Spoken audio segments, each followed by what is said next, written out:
Imagine a mother's lullaby, soft, tender, a melody of love, morphing into the deafening crack of a gunshot, a 7-year-old boy's life teetering on the edge, shot in the head by the one who cradled him as a baby. This isn't the work of a stranger lurking in the shadows. It's his own mother, Davona Chavez, accused of unleashing a bullet in a drug-fueled nightmare that defies comprehension. What could drive a parent to shatter her child's world? Hold tight. The truth will grip your soul and leave you questioning everything you know about trust. The events depicted in this video are based on a true story. To respect the privacy and sensitivity of those involved, certain names, locations, and details have been altered. This content includes discussions and reenactments of violent crimes, which may be disturbing to some viewers. Viewer discretion is strongly advised. Stay with us as we uncover the haunting truth on True Crime Unknown. The air in Albuquerque, New Mexico, hung heavy that September night in 2023, thick with the scent of desert sage and the distant hum of crickets, until a scream shattered the stillness, raw and piercing, echoing through the quiet streets. A 7-year-old boy, his small sneakers scuffed from a day of innocent play, was torn from that normalcy, rushed to the hospital with blood matting his dark hair from a bullet wound to the head. His tiny hands, once clutching a toy car, now lay limp as paramedics fought to save him. Police labeled it a domestic dispute spiraling out of control, but the gut punch revelation? The shooter was his own mother. Davona Chavez, 27, a mother with a temper that flared like wildfire, a girlfriend entangled in secrets and, according to police, a trafficker peddling deadly drugs. This isn't just a tale of violence. It's a plunge into a vortex of emotional instability, toxic love, reckless decisions, and a justice system teetering on the brink of collapse. The nightmare ignited in the early hours of September 21, 2023, within the walls of Davona's modest home, where tension had been simmering like a pot about to boil over. The evening had begun with a bitter argument, Davona, her voice sharp as broken glass, accusing her boyfriend of infidelity, her suspicions fueled by late-night texts and whispered calls. The confrontation escalated through the night, shouts reverberating off the peeling paint, a plate smashing against the kitchen counter, the air crackling with rage. By midnight, the dispute had morphed into a volatile showdown, her boyfriend's evasions stoking her fury.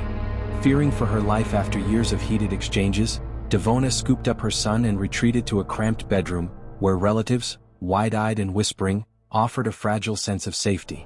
But safety was an illusion.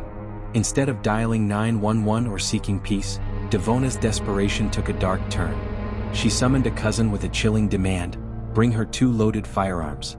The room grew heavy with anticipation as she gripped one gun, her knuckles white, her breath shallow and uneven. When her boyfriend approached the door, police reports insist his hands were raised, empty, a plea in his eyes. Davona fired. The bullet tore through the wood, lodging in his leg with a sickening thud, but its journey didn't end there.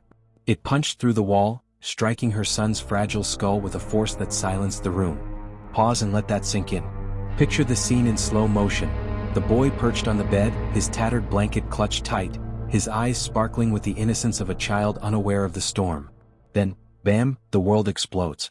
Screams pierce the air, blood sprays across the faded wallpaper, and he collapses, limp and lifeless, a crimson pool spreading beneath him. Relatives stumbled back, the metallic tang of gunpowder stinging their noses, their voices lost in panic.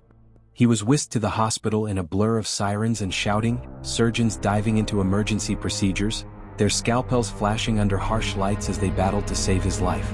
Amid the chaos, Davona, now the accused shooter, stood frozen, tears streaming down her face, her words a jumbled mess as she tried to justify the unjustifiable. Police stormed the scene, their boots thundering on the floor, and what they found turned stomachs. Over $12,000 in cash stuffed into crumpled bags, fentanyl pills scattered like deadly confetti, and a child's life hanging by a thread. Wait, what? A drug den masquerading as a home with a 7-year-old at its heart? The hospital reeked of antiseptic, a sterile shield against the raw human tragedy unfolding within its walls. Doctors hovered over the boy, his tiny chest heaving with each labored breath, machines beeping a fragile lifeline. Davona's hands, once gentle as they soothed his fevered brow, now trembled with the weight of a mother's unthinkable betrayal, her sobs echoing down the sterile halls. Police slapped handcuffs on her, charging her with child abuse resulting in great bodily harm, child abuse not resulting in great bodily harm, negligent use of a deadly weapon, and drug trafficking, crimes that could lock her away for decades. The community held its breath, hoping justice would mend the tear in their trust. But then came the courtroom twist.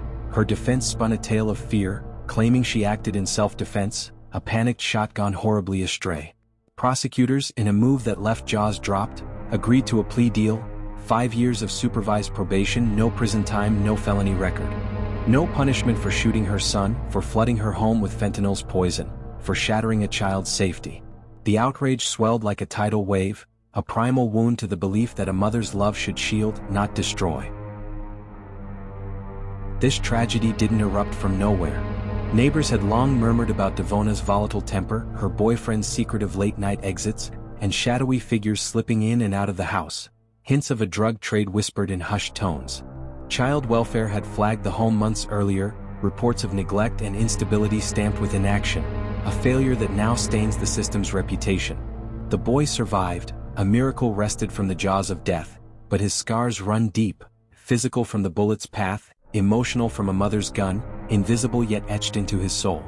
He'll grow up shadowed by that night. The screams that woke him, the flashing ambulance lights, the cold courtroom stares, the knowledge that his mother chose drugs and violence over him. Experts weigh in, their voices adding credibility to the debate. Psychologists point to Davona's instability, criminologists question the drug nexus. Yet the child's silent suffering speaks loudest of all. Step into his tiny shoes for a moment. A mother's embrace turns to a bullet. How would that reshape your world? Some see mercy in the plea, arguing prison can't erase the trauma or prove intent was absent, a chance for Davona to rebuild. Others roar with fury, asking, how can a drug trafficker, a mother who shot her son, walk free with probation? The question gnaws at you. Trust in justice wavers and a chill settles in. Could this happen to any child, any family? Share your verdict, justice or failure? And let's unravel this together. If this child's story sets your heart ablaze, share it now, spread the word. Smash that like button, subscribe to True Crime Unknown for more cases that demand your attention, and turn on notifications to stay ahead of the truth. Stay vigilant, every story counts.